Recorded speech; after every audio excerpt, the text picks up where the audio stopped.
Joining us for a conversation is Judson Coulter of Rover Metals. Mr. Coulter, thank you for joining us today, sir. Thank you again for having me, Maurice.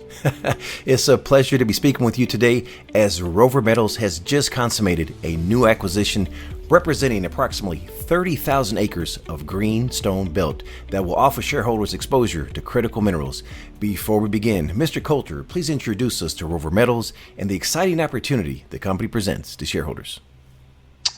Yeah, Rover Metals, we're a junior mining company, and we've just pivoted out of precious metals so that our portfolio now also includes critical minerals. And we're really excited about government policy plus just forecasted demand for EV vehicle sales for starting in 2023 and forward. Mr. Coulter, take us to the 60th parallel in the Northwest Territories, and let's get acquainted with Rover Metals' newest acquisition, the Indian Mountain Lake VMS project, which from initial assessments seems to have a lot of blue sky potential. I understand the Indian Mountain Lake is a Brownfields project comprising 30,000 acres of greenstone belt with a historic resource hosting zinc, lead, silver, and copper. Mr. Coulter, I have a map before us of the Indian Mountain Lake. Tell us more. We actually, Rover's been trying to get this project since 2018. Just because of we've obviously been working up in the 60th parallel since 2016. We like the project, before this buzz that we're seeing here in 2022, critical minerals. We liked it in 2018 because it had, first of all, a ton of greenstone belt that's been unexplored, but also that Brownfields historic resource, buried into that historic resource, which we'll get to later in the interview. There's 5 million ounces of silver. So that attracted us when we were just a precious metals company in, back in 2018. So, the project, as you said, located at the 60th parallel. So instead of working west of Yellowknife, where, we've been working on our gold project, now we're working, just east of Yellowknife. All the existing goodwill and relationships with regards to First Nations, government relationships, government grants, government agenda for infrastructure, all that is a value add for this project. Work goes back to the 1940s. I think one of the exciting things about the project is that historic resource is only coming from 3% of that 30,000 acres of greenstone belt. So, really a great fit for our company and our shareholders. Yeah, and you said that only comprises of 3%. That's that blue sky we're talking about right there. Well, I think one of the number one criticisms from institutional investors now for Rover, we've been a publicly traded company now since 2018, so roughly 6 years, has been the size of our land package and not having quote unquote a district scale land package. And that was another reason we wanted this project in 2018, because it gives us a district scale land package with a ton of blue sky exploration. I mean, tell me where in a secure political jurisdiction in the world you can acquire 30,000 acres of greenstone belt. We've staked every single part of that. So, that in itself is, a huge win for shareholders. Now, will the Indian Mountain Lake project be considered a second flagship, or is this a non-core asset for Rover Metals? No, I would consider this to be, given the Brownfields nature of this project, I would consider it to be, our flagship asset. It has the potential, even really, just in and around the historical areas, never mind, the roughly, 20,000 acres hasn't been explored, just in and around the historical resource. It has the potential to be, a tier one copper and zinc asset. Now, it's really the blue sky on the project is really copper. This is a VMS project. There's stringer zones to the zinc lead-silver area that are just all copper and then had very limited historical drilling. So we actually see the ability to make a huge copper discovery on this project. And, you know, I mean, I think it was you, Maurice, that had asked me to watch Robert Freeland's interview on copper being, you know, the new oil. And, you know, really, so we're poised to become really an energy company. And we should talk later in the interview just about the government incentives, both in Canada and the US, that are really going to support critical minerals moving forward here. Well, thank you for recognizing me, sir. I greatly appreciate that. Well, what can you know, we have a historic resource here, but can you tell us a little bit more about the genetic model? Yeah, I mean, the good news here is that there was some exploration here done in the 90s, and you know, it's actually a company that was acquired by De Beers, who was looking for diamonds in this area. And we believe that data is still available to us. So, you know, what we're going to do is get access to that airborne data. I mean, you know, to fly LiDAR today, that's $500,000, right? So in terms of the genetic model, that's going to only improve as you know, again, we're looking to get this airborne data and add this in. But, you know, what we have right now are a bunch of historical zones that, you know, really, we even have the workings of a block model on a resource. And, you know, then there's on top of like 4 known historic zones. If you're talking about that map we have of the Indian Mountain Project, you know, that has got historical showings all over it, right? Mm-hmm. So the genetic model is VMS exploration, huge amount of zinc, blue sky, you know, and copper as well. So, you know, and, you know, if this project, let's just say we're to go, you know, to the next level, having, you know, an abundance of silver that's grading 130 grams per ton, you know, that tends to make some of these, you know, industrial metal refinery projects profitable when you could sell them, you know, an industrial mineral or critical mineral that's got such a high kicker on precious metals. You know, that could open the door for some investment for us down the road too. Right? What can you tell us about the infrastructure? Yeah, the infrastructure, it's first of all, so it's 190 kilometers east of the city of Yellowknife at that 60th parallel. In the winter months, you can ice road from Yellowknife up the eastern arm of Great Slave Lake into the project. In, you know, sort of non-winter months after breakup in spring, so for part of spring, all of summer and fall, you've got barge access. And if you've ever been downtown Yellowknife, there's several barges just basically at anchor right in Old Town available for this type of work. You barge supplies up to eastern arm of Yellowknife, exploration drill, fuel, right to, you know, essentially, you know, Thompson Landing, which is a deep sea port. And then from there, you use fixed wing or, you know, helicopters to transport supplies and right from Thompson Landing into site. So just logistic costs, huge savings there for northern exploration. But at the same time, if this project were to move to the next level, which is, you know, trying to get, you know, essentially crushed ore down to the rail line, well, you've got the ability to go south across Great Slave to the railhead there at Hay River. And that railhead actually feeds into Teck Resources refinery in Trail, BC.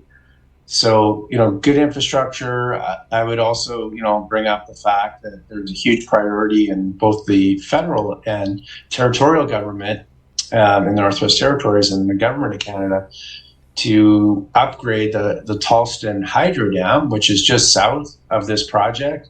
Relatively speaking, you know, Canada's a big country, so it's relatively just south of the project, but they're talking about twinning or sorry, not twinning, but upgrading the power into Yellowknife. And, one of the proposed routes is having hydro cables go underneath the eastern arm of Great Slave Lake. So, if we're doing our job right, then we're going to be able to meet that lobby for government, to really get hydro nearby to this project, right? So that'll be part of our lobbying efforts with this project. Well, it sounds very intriguing. What are the goals this year on the Indian Mountain Lake? Goals we have exploration goals for one. Goal is we do want to acquire that airborne data, work using that, in connection with having relocated. Right now, they've got 90% of the historic drill collards all relocated. So layer on that airborne data, do some ground geophysics, as well as trying to relocate the remainder of those, sort of 10% of historic drill holes. And then, it's really using all that data to define the drill targets, for a phase one drill program. And so that's one of the items. The other item will be really working with the First Nation neighbors, the community of Wet'suwet'en that is close to the project. Starting to build good relationships there, including building a team, really amongst our management, that we can really use to build a good working relationship. Currently, we've been working with Yellowknife and Yellowknife area First Nations. So working with the Wet'suwet'en will be, a relationship that we get to work on here in the next year as well. Realizing that you have to work through the data, do you have a timeline when you think exploration will begin? And then, here's the added on question to that. Do you think you'll be conducting twin drilling or any step-out drilling? Well, the first part of that is going to be, again, acquiring that airborne data and doing some ground geophysics. I think that work can start, even in the winter months, like even come March, like some of that ground geophysics. March, April. And, then the next step would be, hopefully as soon as next summer, we do want to definitely twin, as well as do step out drilling. Some I think 10% of the next drill program, we probably want to do a $2 million drill program really to do as a minimum to do, do the project justice. So yeah, there'd be a combination of twin and step out. Really, I think we'd want to just convert those historical zones, into sort of almost for an internal inferred resource, focusing on those internal zones, right? Well, you have us all intrigued. What can shareholders expect in terms of news flow for the remainder of the year? Well, yeah, I can tell you that we've been following, both the Biden government's, Inflation and Energy Act, as well as, here in Canada, the Trudeau government's, critical energy policy, which is supposed to be out in September. And, we're, as a result of policy direction at the government level, huge tax incentives, not to mention, there's going to be billions of dollars in incentive funding, as well as a lot of ESG institutional investment for these types of projects. So we are looking for, we've just added copper and zinc on the critical mineral list. So we are continuing to look for value add projects that are in that critical mineral supply chain. For example, under Biden's Energy Act, starting in 2023, 40% critical minerals used in an EV car have to be sourced in NAFTA. Like, that's substantial. And that scales up into 80% in 2027, right? So, we're certainly continuing to just, look at US and Canada only assets. And if it makes sense, and listen, there's some gold projects that we like too. So, so I think investors can look forward to seeing, a news flow, some additional projects on top of this Indian Mountain Lake. I would expect to see this deal close and you'd have that announced, one of our next announcements. But then shortly thereafter, hopefully, certainly in Q4, we are looking to add one additional asset. Switching gears, let's get into some numbers. Mr. Coulter, please provide the capital structure for Rover Metals. Yeah, for sure. So we have 160 million shares outstanding, rounded up. That represents ownership of our gold projects that we have, including the Captain Gold project, as well as the acquisition of this Indian Mountain Lake project. We've to date we've invested about $4.5 million in exploration at Cabin. So that's also still reflected in our share structure. In closing, sir, what would you like to say to shareholders? I just would, I really believe that if you're in the right sector of the junior mining space, we're poised for, a bit of a bubble here. I think you've got government on side telling the large producing mining companies that they need to develop North American NAFTA jurisdiction critical minerals projects.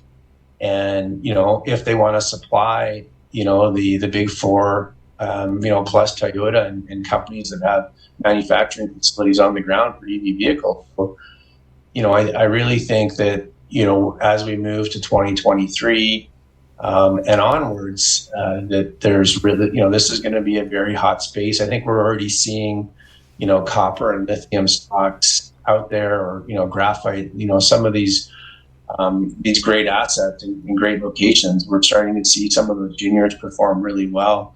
And that's certainly something we've benchmarked ourselves against as a junior mining company, is which companies have performed really well in the last, 9 months when, in the past 9 months, a lot of precious metals companies just really haven't performed of the exploration stage. So, we've certainly looking at, where we see the future. And, I think that, that's pretty much testament to why we're headed down this path.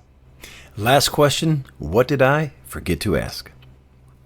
I think we've covered it all. I mean, I think, really the government policies, if you were to drill down on them, that I mentioned, I could guess go into a little bit more detail on that. But, for one, this is a critical minerals, almost like a national safety policy for protecting our economies. The priority to develop these, really for national security. I mean, you can't be reliant on these types of minerals from hostile countries. And this is like something that I just take personal pride in, that we're actually working hard to build these projects to the next level here at home. Mr. Coulter, it's been a pleasure speaking with you today. Wishing you and Rover Metals the absolute best, sir. Hey, thank you, Maurice.